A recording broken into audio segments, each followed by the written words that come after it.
So hello, I'm glad you joined us again. We're doing a little bit different this time. You're not getting the opportunity to see me. I think that's even better, so you can focus. But on our last class that you had an opportunity to let me know that you were interested in getting a certificate of completion for our 6 components for child elderly sexual abuse training.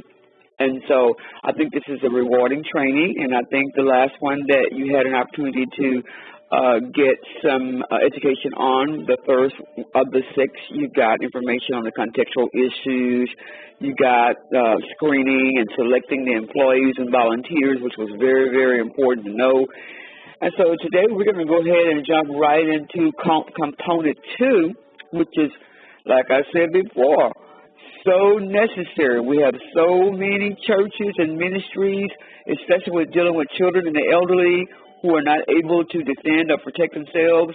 You know, as I told you earlier on in this study, we're going to keep it real. This is one of the most forever growing legal situations as it relates to the church or ministries at large. You know, they have so many cases in court right now, and which brings such a great shame to faith-based services, that is, the providers, that they won't get the type of training that they need, nor do they feel that it's even necessary.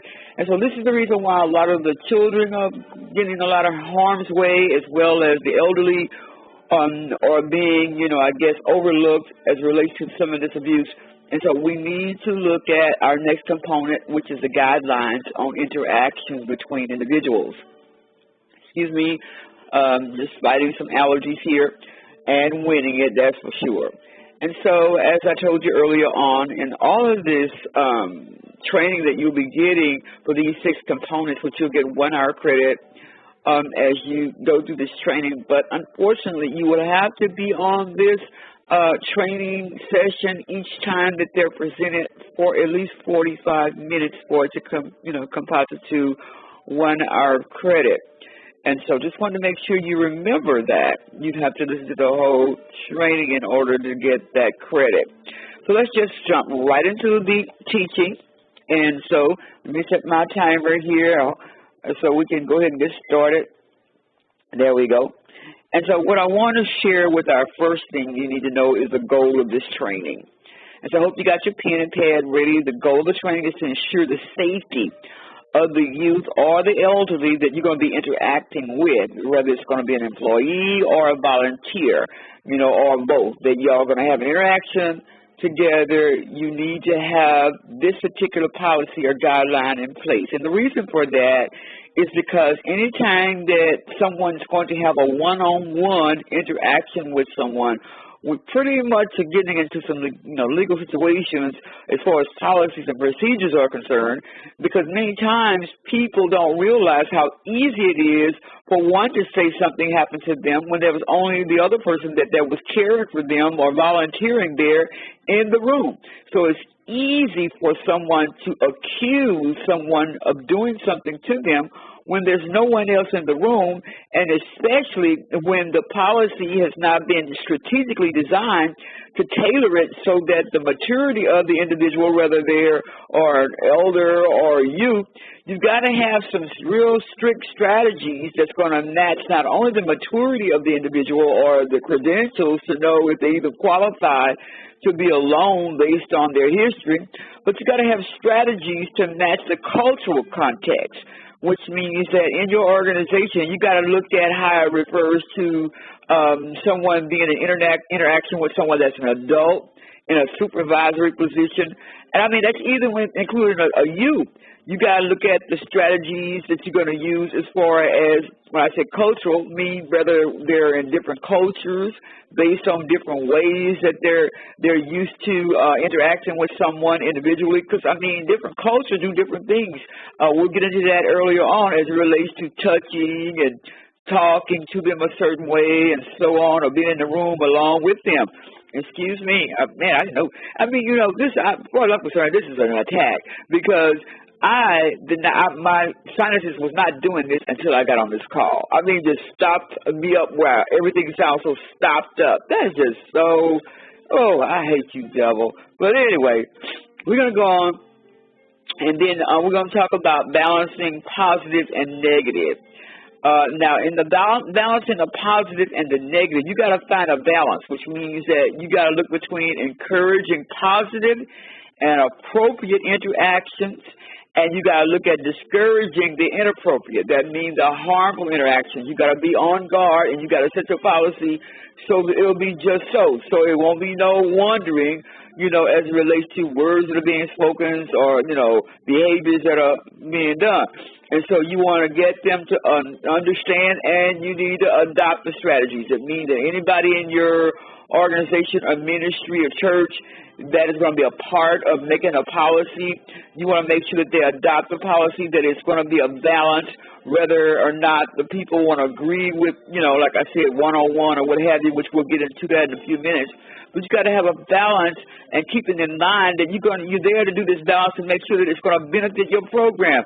Why? Because you want to have less risk as possible as it relates to any type of sexual abuse or harm, whether, like I said, they're youth or elderly.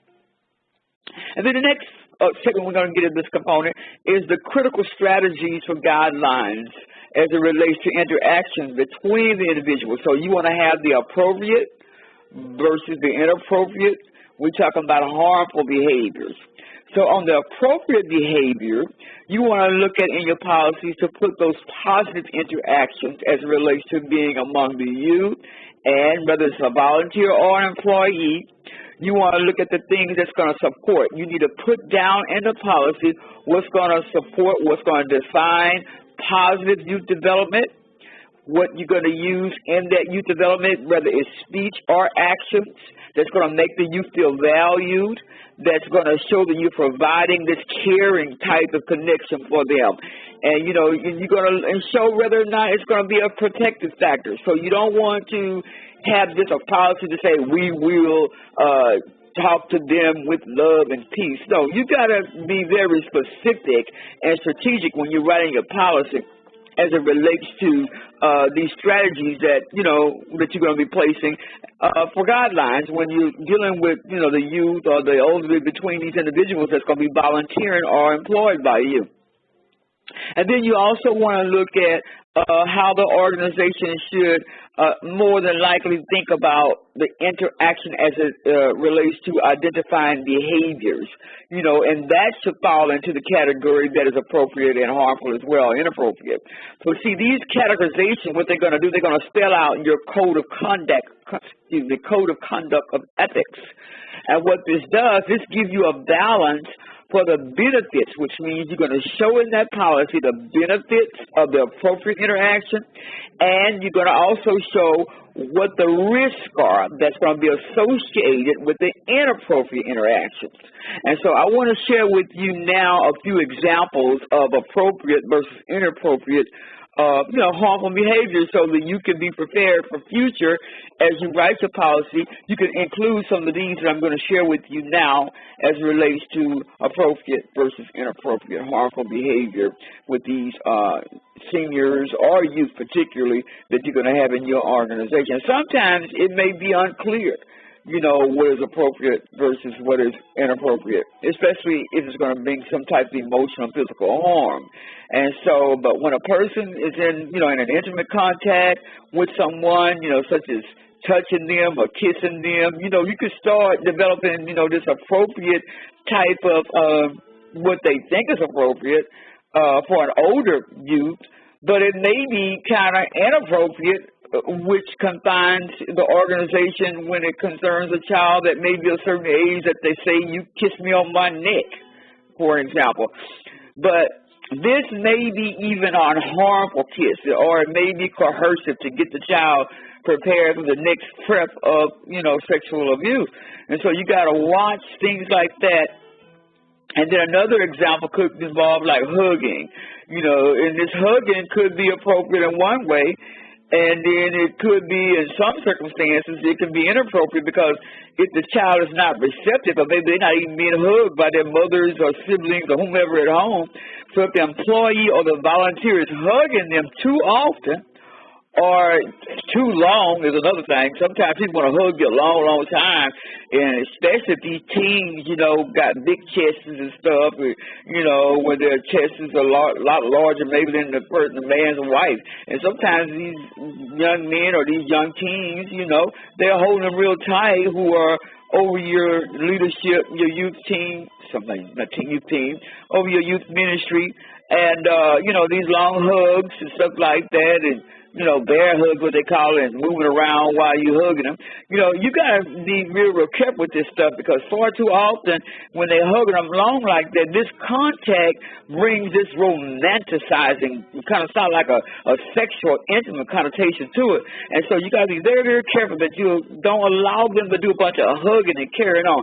You know, people think that just because you're not hugging them or kissing them or, you know, caressing them, that you're not showing love. But that's not true.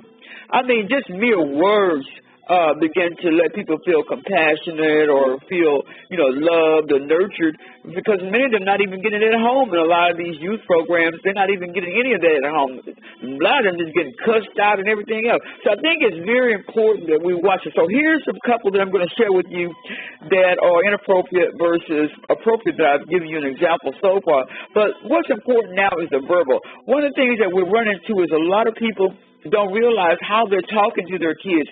I have a summer youth program that I usually run, and this year I ran a mentoring part of it, and it's very important to know that some kids are very sensitive. I noticed that when I was doing my verbal communication with them, and one of those appropriate ones that I usually do is praise. You know, or you can give them a positive reinforcement for doing a good job. You know, we did ours, but each girl would get a certain number of pearls for what they did for the day, or how many activities that they really, you know, acted out of really good. But this verbal communication, I noticed when I gave this verbal communication of praise, which was an appropriate verbal communication, what happened was a lot of them never got that. So they became very withdrawn, or you could tell when you spoke to them in this praise type of communication, letting them know they did a good job. They would just look at you like, really? You know, because they was like, what do you want? Because most of the time, that's what that says to a whole bunch of them who are not used to getting appropriate communication, because many of them just, you know, they get just Sergeant Arms type of communication, like, you better do that. Oh, yeah, you wash them. You better have to wash those dishes. You better have to take that trash out. You better have to iron that blouse, you know, and not, rather than giving them praise, oh, you really ironed it very good. Thank you. You know, they're not used to that. They're used to just hardcore, ugly talk. And then when you give them this type of appropriate, you know, communication, they like thinking that's foreign. There's something wrong with you, or what do you want? And so that's what I would get out of that. But I did not stop the communication. I continued it. And then when we had type of, you know, what we call our girl chat time, we talked about how I noticed it impacted certain ones. And then we opened it up for others to give their opinions. And they said, yeah, why do you act like that when Dr. Murphy said that was nice, that you were pretty, looking pretty? And they would say, well, I don't know, I'm not used to that, you know, because they're used to people saying ugly things or not even saying anything at all, or something derogatory about, oh, that's there, you shouldn't have wore that there, or saying something negative. So we need to, like the Bible says, if there's nothing good to say, don't say nothing at all. But the verbal communication has to be appropriate. Now, an inappropriate type of verbal communication is harmful. And what that does, you got to look at, because a lot of these kids have been so exposed to so much, and we got to go and call it what it is. The TV is adding to a lot of it, but a lot of the stuff they're picking up at home because a lot of the houses are loose. And when these kids get to the church and are inside the youth program, you'll be surprised with a lot of things that they may be doing or saying to one another, and that maybe that leader may be saying or doing. But in the verbal communication that is inappropriate and could be harmful is this sexual type of provocative or degrading comments. And so it's very important, and I'll give you an example. I had a case where one of my clients had to bring me, this was years ago, had to bring me her son. This child was making wonderful grades, and he was in a private school, and he was making wonderful grades. And then he was switched into some class, if I remember correctly, and it was a PE class. And this particular PE teacher at this school, I think the teacher they originally had must have left or something, but she wound up having to bring him to me. She didn't know what to do. He started not wanting to go to school. His grades started going down. Now, this is a honor student, a student that what they call gifted. And his grades started going down, and she didn't know what to do. So she decided to bring him to me, and she said, he won't talk to me, so I know he ain't going to talk to you. And I said, well, the Lord has anointed me to know how to get to them to talk to me. And so he did. It was like a tooth to pull, that was for sure. But the Lord did fix it where I began to get into his little heart. And I asked him how things were going, which I already knew it was something at school, but didn't know what. She didn't even know what. And so anyway, I began to ask him how his classes going. I understand that you're really a smart young man and so on, and very handsome young man. And then this is what, I'm just saying, he was very handsome. And then all of a sudden, he began to cry.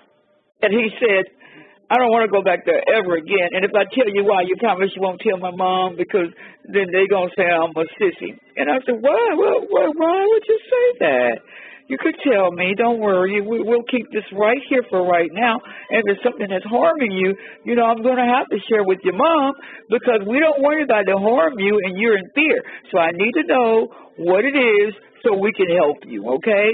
Tell me, and then what about I begin to help you first before we help get everything to your mom? How about that? I said, remember, if it's something that's hurting you physically, emotionally, I've got to tell your mom. And so he said, okay. And so he began to tell me that every time he would get in the class of this teacher, which was a physical ed teacher, I suppose, the teacher would say, you come on over here, all you faggots, all you punks and faggots. I was just floored that this teacher was calling him a punk and a faggot. He said, every day, Dr. Murphy. He said, and I told him, I'm not a punk and I'm not a sissy or a faggot. He said, yes, you are. Look how you act. You don't even know how to handle a ball. He said, everything I did, he still would call me a punk and a sissy. He said, and I wondered sometime I would go home and cry and maybe I am a punk. Maybe I am a sissy. And I said, oh, no, you're not. I was just floored. And so I said, we're going to have to handle it. I'm going to have to talk to your mom. It's going to be okay. He said, but I don't want to get kicked out of the school. I love my school. I said, no, you're not going anywhere. Somebody else may be, but you're not. And anyway, long story short, I did a letter to the school principal and let them know what was going on. And we had an ARD meeting and let them know everything. And they got rid of that teacher. Thank God. Just imagine, we had to find out what other kids was in his class to try to make sure that we get those poor babies protected as well from this monster and telling them boys, y'all come on here, faggots, you don't know how to do that. Now, can you imagine your child going to school every day hearing that? And many of these kids probably was wounded emotionally from this verbal communications they was getting from this teacher every day. And this is why we got to make these policy procedures clear, and we have to screen these people that are working with these kids. I don't care if they are in the church. I don't care how long you've been knowing them. You'd be surprised at how many people in your own family, their mouths is horrible, but they act one way in front of you, but then when they get these kids, they want to talk to them any kind of way because the kids are acting what they call ghetto and out of order. They want to treat them that way. No, you can't do that because these are not your children. And so you better have the policies in place. I'm telling you right now. And you need to pass this link on so that these pastors who they want to have these youth leaders, and they want to have these what they call daycare and children's church, and they got all this stuff going on. Next thing they're going to do is sign themselves in court, because they think they got it all under snuff because they have their little meetings. But you don't have no policy. You're doing it all in vain. I'm telling you that right now. You better write the policy, and you better make it plain. You better make sure that they're trained. And so then the second part of this inappropriate verbal communication is the risky joking. They like to joke around and say little things or call them names, fat, or and joke around about their rear ends and so on. These things are not going to work. I don't care even if they're your nieces or whomever in the group. I had to let one of my kids go a while back because they was working for me, because they was talking about the kids because the kids were slow, you know, or had a mental retardation issue. You know, we're not going to have that. You can't do that, or even give them any inkling that you don't want them in your group because they're slow or they're mentally retarded mildly. You got to be careful with the risky jokes. You know, people have to understand that when you're dealing with kids, you're dealing with a heartbeat that is so easy to be fragile. I mean, we know it's even an adult, but these kids, you better watch it. If you ever want a lawsuit, you mess with these kids and these elderly. And then the next one is the physical behavior. Now, the appropriate behavior in the physical realm is you can just pat them on their back or their shoulder, just gently, you know, let them know that, you know, doing a good job or whatever, you know, on their shoulder, or give them that smile. You know, just patting them, you know, gently, back of the shoulder. But the inappropriate type of physical behavior, which brings harm, is patting on the buttocks. You know, pinching them on the buttocks as though, you know, this is how we play. I don't like that among guys, even in football. I don't like that. I think it's very inappropriate. They call it the macho, or that kind of manly thing that they do, make you strong or stud, whatever they want to call it. But as far as I'm concerned, they're doing enough. That's why we got so many gays in sports now. Everybody want to grab a hold to their butt real hard and, you know, and laugh and hit their butt because that's what they do to show, you know, good job. But I think it should not be done. Especially, you know, it just should not be done. We as women, I don't believe women should do it and men shouldn't do it either. I think it's very inappropriate. I don't like anybody doing that to me because they do it to me. They, you know, when I was a young kid, I was ready to fight. Don't touch me like that. Keep your hands off my buttocks. And then the intimate, romantic, sexual contact is very important to see. You know, like I said before, caressing real close, you know, hugging and kissing on the neck and kissing on the cheeks too much. And I find people doing too much kissing on the lips today. This is a little bit too much. You know, kissing my child on their lips. I don't know what you've been doing with your lips. We need to be very, very careful about this stuff.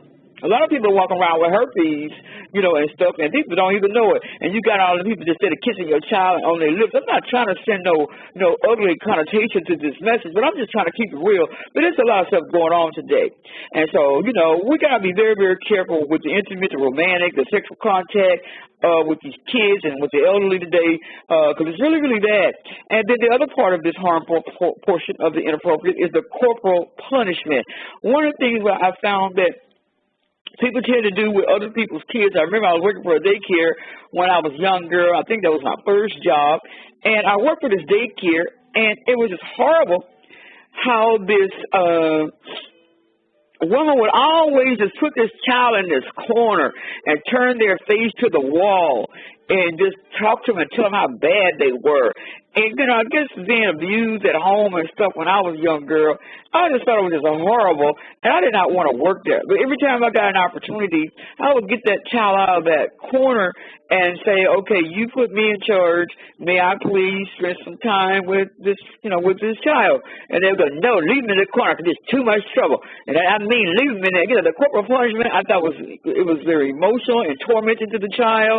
I don't care how bad a child is. You got to find some type of way to be able to get them to be ruly. You know, I think it's just, you know, I just don't know what it would take depending on what you're dealing with, but I do know the corporal punishment is not a good one for the physical behavior. You got to watch that because you could become very abusive with, you know, slamming kids in corners and slamming them down on the seats and telling them to sit in the corner and look at the wall and, you know, and all this stuff. And then put them in a box. You know, I went to a school, I had to sub at one time, and they had, the teacher had the little boy just in a little box with these little, what they call those little dividers up, and he was boxed out for the rest of the class. I thought it was awful because I was a substitute that day. I told him to come behind now, sit with the rest of these children. You know, it just got on my nerves to see that, and he was looking at me like, you gonna let me out? And I said, yes, you getting out of the box. Sit right here with the rest of these children. And I said, if you get out of order, I'm just going to move you around. And the other kids go, oh, no, he's not supposed to get out of the box. I said, yeah, he's coming out of the box. I'm the sub here today. He's getting out of the box. And he's going to be a good, He's going to work good with everybody, right? And he said, yes, ma'am. He was good the whole time.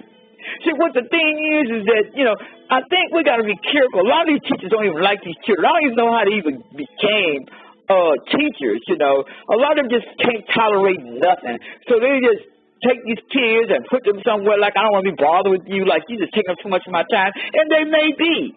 But you got to find another way. Because when you're dealing with these kids, you got to find a way, or you should not be in volunteering or being on staff dealing with children. And so, and then the other inappropriate physical behavior is showing the pornography or any type of magazines or anything involving kids, you know, any kind of pornographic activities, you know, that showing, you know, any type of genitals or anything like that. We got to be very, very careful not to watch and show movies that they could watch and things like that they could see. Because the first thing the parents going to do is say, you saw what? You know, and so there you go. You got to go through a hearing and all that and explain to what it was in the movie and all that. Be very, very careful. This is the reason why everything that I had for my kids that I show movies, I tell the parent what the movie is, tell them to review the movie before I even start playing the movie. We got too much going on today, you know, and let them sign off on the movie. It's just too much. We're going to go through that in just a few minutes, but that is another physical inappropriate type of behavior that a lot of churches and, you know, like I said before, children's church leadership is doing.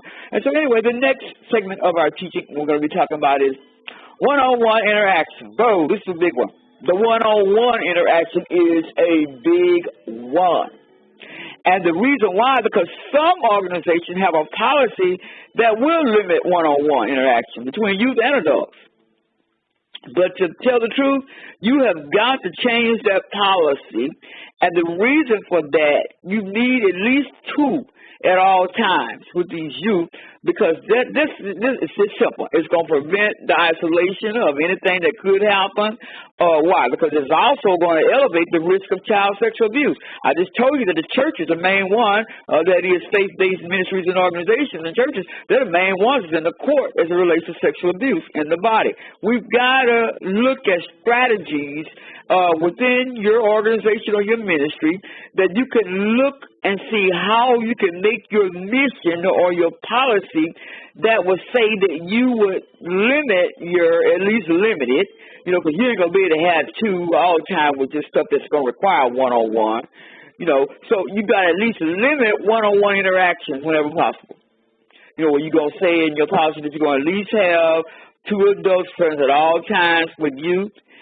And then you can think about editing your policy that you're going to choose this in one of three ways. And number one is this. You want to write it down.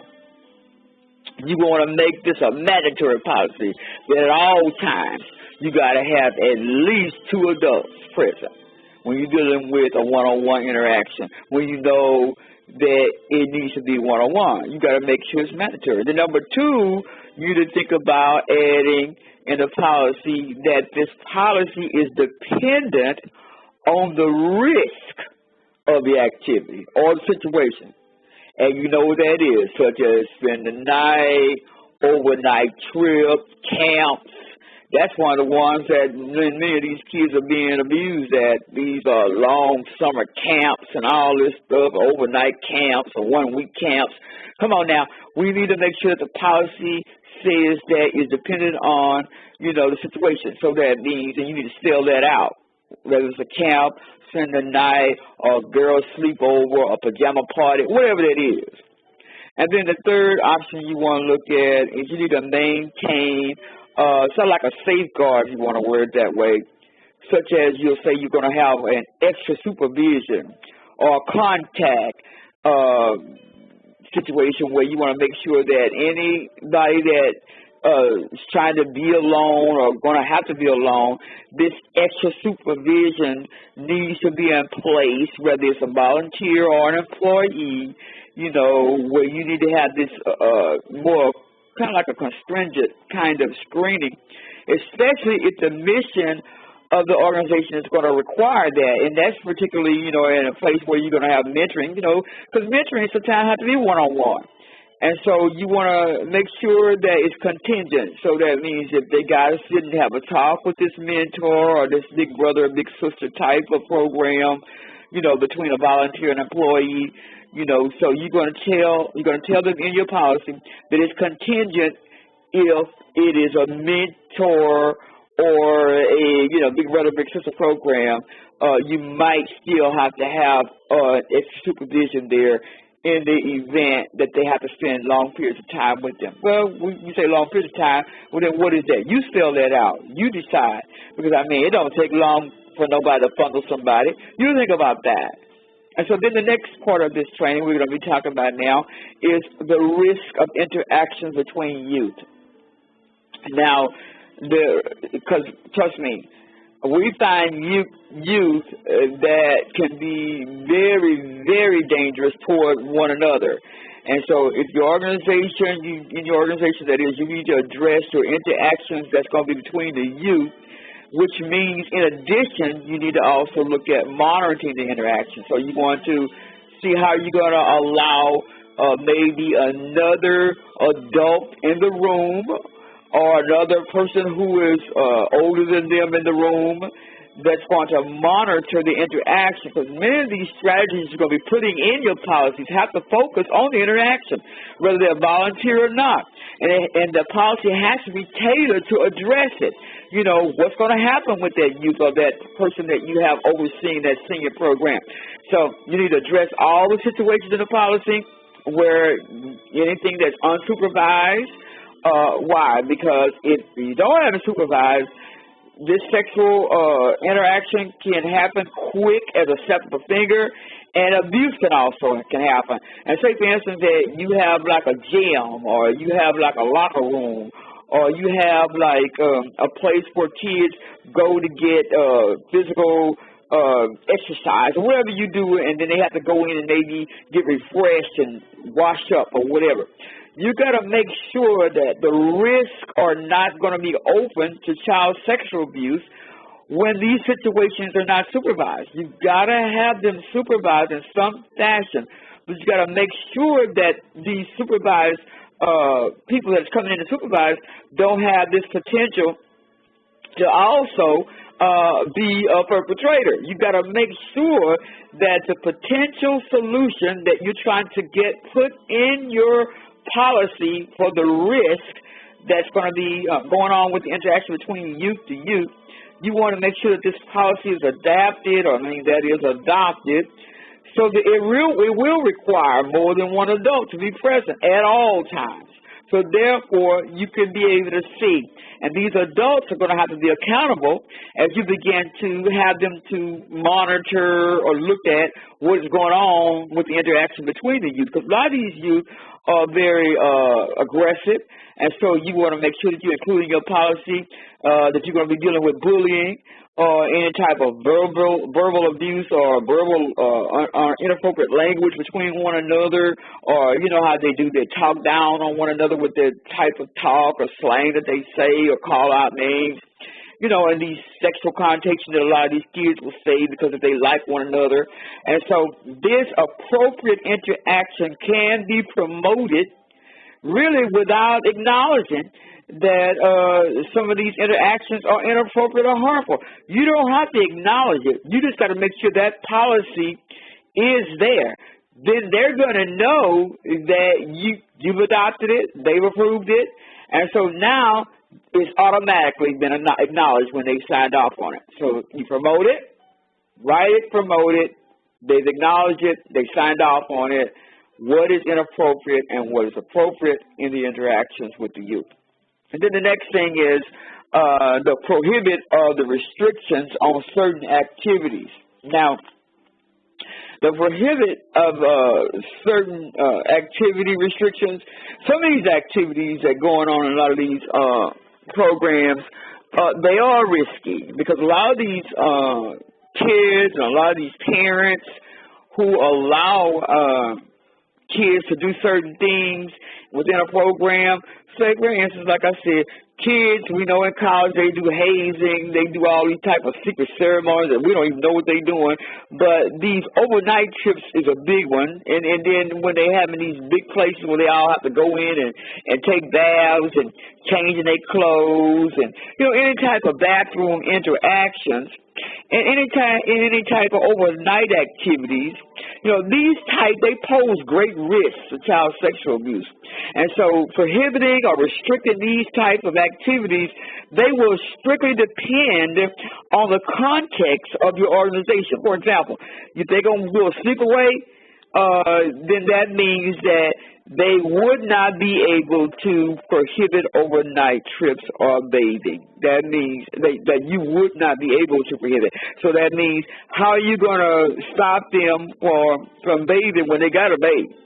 So you got to look at a way to either prohibit it or find a way to get them to say, you will take your activity and then you go bathe. And I don't know how y'all going to do that, because I know when we went with you, they had these big rooms, these big shower rooms where maybe 6 or 8 could shower at one time. And I was very uncomfortable with that because these kids are in there naked. And so we got to look at, you got to find a way. And like I said, it depends on the organization, it depends on where you're going, especially if you're doing a camp away or whatever, a sleep away. You know, you would not be able to prohibit this overnight trip or bathing.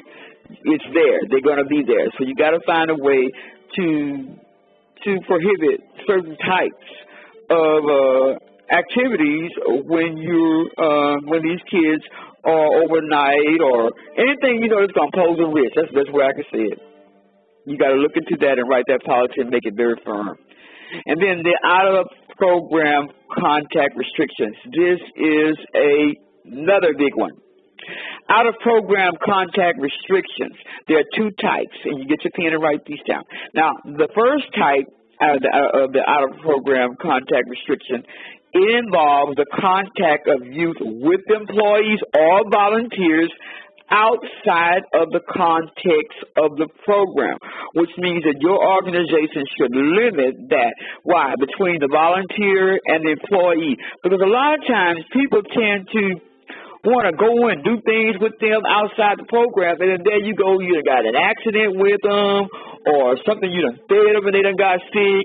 You know, you gotta restrict that. You gotta watch how much of activity, you know, these type of, you know, you gotta sanction these activities, and you gotta look at certain locations. You gotta look at the activities within the organization, the building, and those need to be restricted, because you can't just do certain things with these kids outside. It's going to be very dangerous, and it's also going to cause you to get into a lot of trouble if these kids get sick or they find themselves, you know, in an accident or something, because you did all this other extra stuff because you want to be so loving and want them to like you, and before you know it, they've gotten hurt and it wasn't intentional.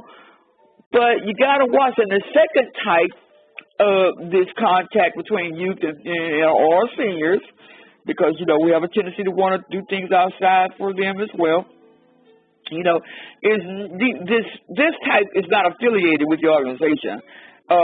This is often, you know, occurring while the youth is under care.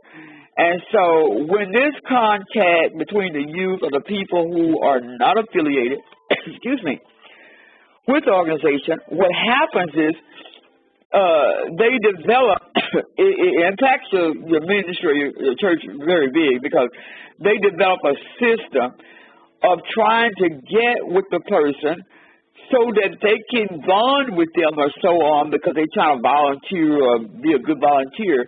But actually, you need to develop a policy that would have a systematic monitoring, so that the coming and the going of all the youth and the adults who enter and leave your facility, this system will also include sign in and out. Now, this is what I've done. Over the years, I've developed, and I mean, I had to write a lot of different policies and develop a lot of forms, because that's what it's going to take when you're dealing with a lot of these kids, too, and seniors. But you're going to have a signing in and out type of method And so you could develop a monitoring system so that when these adults or these children come and leave your facility, mine even wanted to know who picked them up. And on my forms, I want to know who is going to be picking them up and who's going to be bringing them. You know, because so much has happened over the years where families get into all kind of violence and stuff, and then these kids are in the middle of it, and the best way to harm one another or hurt them the most, they hurt the children. I've heard horror stories. I know one lady who her child was picked up from the daycare. She forgot to take his name off because, you know, they was going through a horrible domestic violence dispute. And he picked his own flesh and blood son up from the daycare and took him out in a field somewhere and literally beat him to death. Boy, every time I think about it, I can only imagine being a mother to find that you kill your own child because he wanted to get back at her. And so it's just horrible because she had left him. And so this system is very important, and what I always add, like I just gave you a nugget to add in your policy, is that I need to know who's going to pick them up, who are you giving me permission to sign your child in and out, and, you know, that kind of thing. And if it's not the person who you put down, they ain't leaving with them, not in my organization. I try to make sure that you the one told me that, so they sitting right here, you come get them, or you better give me a release. You know, because I don't have time for all this crazy stuff, because people are going through so much today.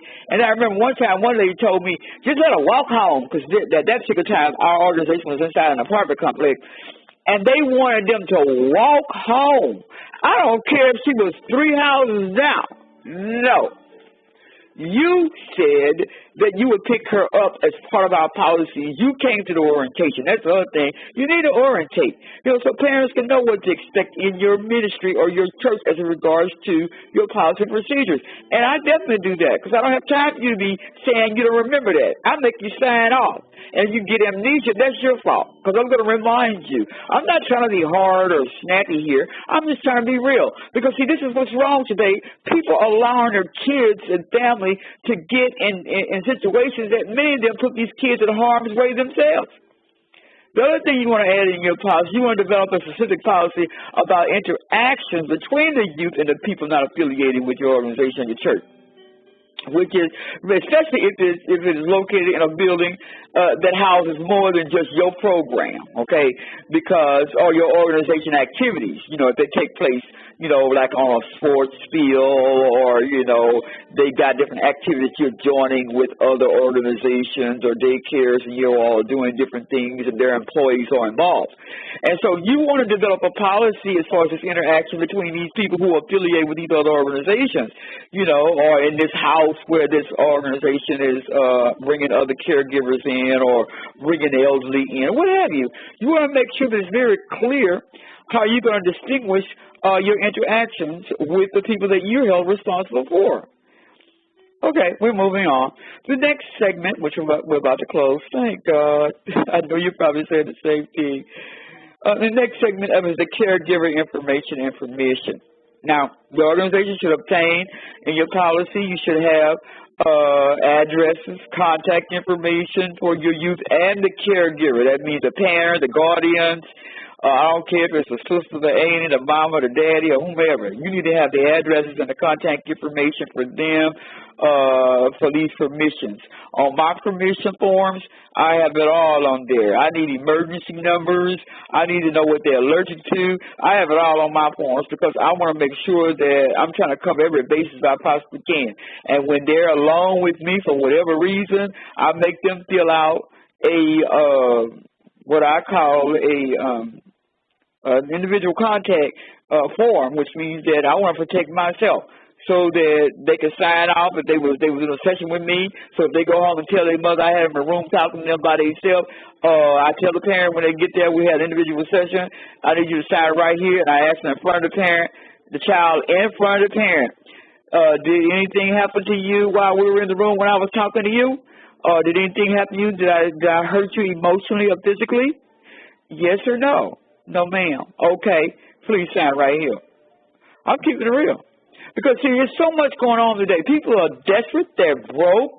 Financially, they need money. And they will try to sue you. And so you've got to have yourself organized, especially as the caregiver information and the responsibility. So we'll get to that in a few minutes. But your organization should always obtain this permission from the caregivers for the youth participation. And, for certain activities, some of these kids have allergies and heart murmurs and everything else. And they shouldn't be doing some of these activities. And some of these field trips, they should not be on late night activities or overnight trips. They might not even give them permission to go, and then there you are, got them gone with you, and they'll say, I didn't even tell them they can go. And then they all try to find a way to sue you to get some money because they need some bills paid. Anyway, and so what you want to add in there for this particular segment for the caregiver information and permission, you want to inform them through orientation. You want to inform the caregivers about what the child or the youth will be doing and where they will be going. You got to do like the high schools and elementary schools do. Fill out the forms, let them sign off if they get permission to go. I don't care if it's going down the street. We go right around the corner sometime for our programs, and we're going out to eat, and I have all that in where I am going and how long we're going to be gone, the location, the address. All that is important. And so you did the second part you want to add in that policy is you want to allow caregivers to have input on what activities or interactions they are comfortable with for their children. Because even though it may be part of your program, they may not be comfortable for their child to be doing this thing. They may not want them to look at a certain book, because they got books now that teach kids that it's okay to be gay. And they got them in the public schools as part of the kids' reading opportunities. And so you got to be very, very careful about allowing, your kids to be involved or you allow people to bring books and videos that parents have not approved or caregivers have not approved. And that caregiver could even be an adult for that senior. And then the responsibility for the youth. Okay, your organization should clarify in their policies when it is responsible for that youth, when that caregiver is responsible, and when you are responsible. Again, you should have in that policy and clarify when you're responsible for that youth or that senior, and when that caregiver, that parent is responsible. Why? Because if you do not, then they're going to think that every time they're with you, you're responsible. And in essence, you are. This is the reason why in your policy you have to say, after this hour and they leave this door, we're no longer responsible. If you said that Jane could pick them up and Joe has been picking them up, we're no longer responsible.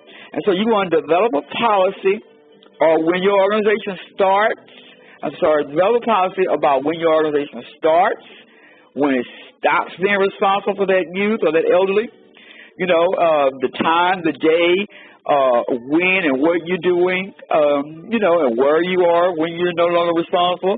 Even if you say you're going to be over here as a pick up and drop off place, and after this hour, you're no longer responsible, or you are responsible for X, Y, and Z. And in mine, it always works. I say, after this hour, you're responsible for paying me X amount of dollars for being late, or for not coming when your hour is there. Oh, that is so good. The bell is rang. You hear that?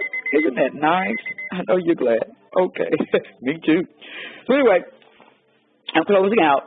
And so the second thing you want to add in there is you're going to consider who is responsible for the youth before and after the activities officially begin, okay? So who's responsible before it begins and who's responsible after it officially begins. So what instructor, what leader, and so on. And then you want to add in your policy also to communicate that the caregiver and the youth, you're going to put this all in writing, that policy concerning the caregiver and the youth, that the organization as far as the caregiver and the youth is concerned, that they will need to sign an acknowledgement that they have read these policies and procedures.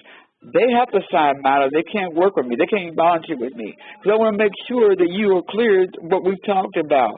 Another way that you might want to consider, just to consider, which is not one that everybody will want to do, but it's something to consider. Because I think it does help and that's to be able to control the interaction between individuals. You might want to think about doing like a buddy system.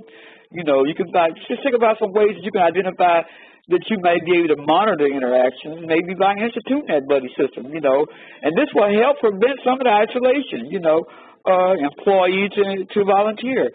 Buddy system might work so that at least there'll be one that will always be overseeing or watching one another.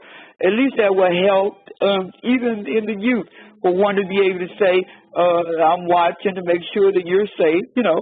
And so both in the volunteer and employee and youth to youth, and, you know, this way, or senior to senior. This way, you know that you are doing your very best to make sure that all the inappropriate activities as far as your guidelines and policy and procedures regarding interaction between individuals are going to give the safety that is required for the interaction. God bless you. Pray that this has helped you, and please pass it on. Make sure I know that you've heard this lesson so that you can make sure you get the hour credit for this teaching for Component 2. Take care.